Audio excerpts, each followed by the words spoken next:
Partir comme des petits pains. Partir comme des petits pains. Partir comme des petits pains fait référence à quelque chose qui part plutôt vite, vu son attrait particulier. Un peu comme les meilleurs bouchées lors d'un cocktail, les TV en rabais au Boxing Day, ou les brioches que ma mère nous faisait quand on était jeunes. Deux choses qu'il faut absolument savoir sur cette expression. Premièrement, si on veut parler de quelque chose qui est parti vraiment rapidement, vu son pouvoir d'attraction exceptionnel, on a toujours le choix de rajouter l'adjectif chaud à la fin de l'expression. Partir comme des petits pains chauds. Deuxième chose à savoir, il faut jamais, mais jamais utiliser cette expression-là pour parler des vrais petits pains chauds qui partent vite. Pains chauds, messieurs? Ils sont partis comme des vrais petits pains chauds, hein? Mais ça vient d'où cette expression-là? Partir comme des petits pains fait référence à un épisode de la vie de Jésus, communément appelé la multiplication des pains. C'est le seul récit de miracle qui est rapporté par les 4 évangélistes, Matthieu, Marc, Luc et Jean. Laissez-moi vous le raconter à ma façon. Alors que la popularité de Jésus ne cesse de grimper et qu'il a la cote dans les sondages palestiniens pour les actes plutôt extraordinaires qu'il réalise, une trollée de fans le suivent pour être certain de ne pas manquer son prochain exploit. Un jour, qui est proche du lac de Galilée, il décide de prendre un petit break avec sa gang de 12 pour avoir un peu de paix. Il se retire sur une montagne avec eux pour pouvoir se reposer, manger et jaser ben relax. Mais qui c'est qui va pas arriver au loin?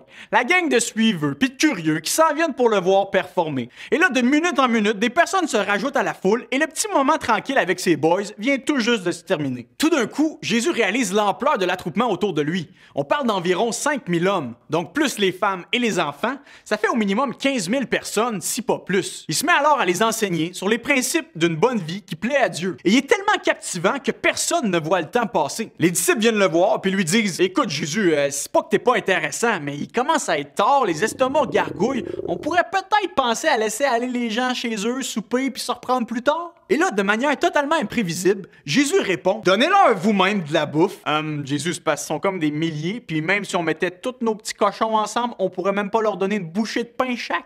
Et là, t'as André, un des 12 disciples, qui arrive devant Jésus puis qui lui dit « J'ai trouvé un petit gars qui m'a donné 5 pains et 2 poissons. Mais bon, je suis pas sûr qu'on peut vraiment nourrir toute cette foule-là avec juste ça. » Jésus fait une deuxième chose plutôt inattendue. Il décide de mettre un petit peu d'ordre dans la foule devant lui et demande aux gens de s'asseoir sur l'herbe en petits groupes. Il prend ensuite les 5 pains, les 2 poissons, et comme c'était la coutume à l'époque, il remercie Dieu, son Père, pour les aliments qu'il a entre les mains, et il commence ensuite à les distribuer aux gens qui sont là autour de lui. Poisson frais, pain chaud, un poisson pour la famille. Tu veux quoi? Un fish and chip, des sushis, un tartare. Et là, ce qui est fou, c'est que plus que Jésus et les disciples en distribuent, plus il y en a. La distribution commence, mais à la grande surprise de tous, elle ne s'arrête pas. Poisson frais, poisson frais, poisson frais, poisson frais, poisson frais. Ça partait comme des vrais petits pains chauds. Il n'y en a pas manqué pour personne et tout le monde a fini par manger à sa faim. La manière exacte dont ce miracle s'est produit ne nous est pas racontée. Est-ce que la multiplication s'est opérée dans les mains de Jésus?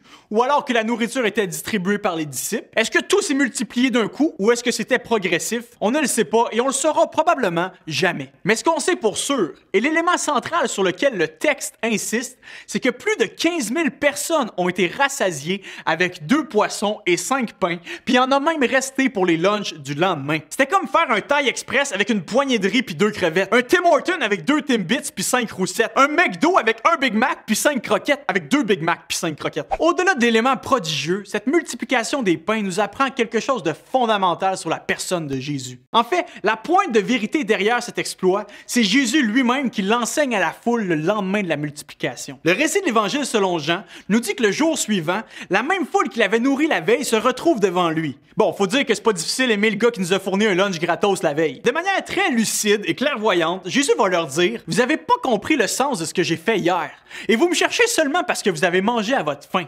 Ne travaillez pas pour la nourriture périssable, mais travaillez, vivez pour la nourriture qui dure et qui donne la vie avec Dieu pour toujours. » Et là, naturellement, les gens lui demandent ensuite « Ok, mais donne-la-nous cette nourriture-là non périssable qui donne la vie éternelle avec Dieu. On en veut, on veut en manger. » Et Jésus de leur répondre « Le pain qui donne la vie, c'est moi.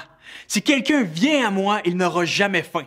S'il croit en moi, il n'aura jamais soif. » Faut bien comprendre, Jésus n'est pas en train de se faire un boulanger qui fait cuire du pain tous les matins ou une machine à slotch qui nous désaltère quand on le veut bien. Jésus est en train de leur dire que le pain et les poissons qu'il leur a donné la veille, c'était bon et tant mieux, ils se sont bien remplis. Mais il y a plus que ça dans cette vie. Il y a plus que juste vivre pour manger, boire, prendre soin de notre corps. Plus que juste satisfaire nos besoins physiques, matériels, immédiats, on a tous ce creux dans le fond de notre cœur qui demande à être rempli. Une soif de vie, de vivre la vraie vie, la bonne vie, la vie pleine. Et c'est exactement à ça que Jésus répond ici. C'est moi la vie. C'est moi qui désaltère les sécheresses de ton cœur. C'est moi qui rassasie les profondeurs de ton être. C'est moi qui fournis pleinement le sens de ton existence. C'est moi le début et la fin de ton histoire. C'est moi qui t'offre la vie, la vraie vie, ici et pour toujours. La vie, c'est moi.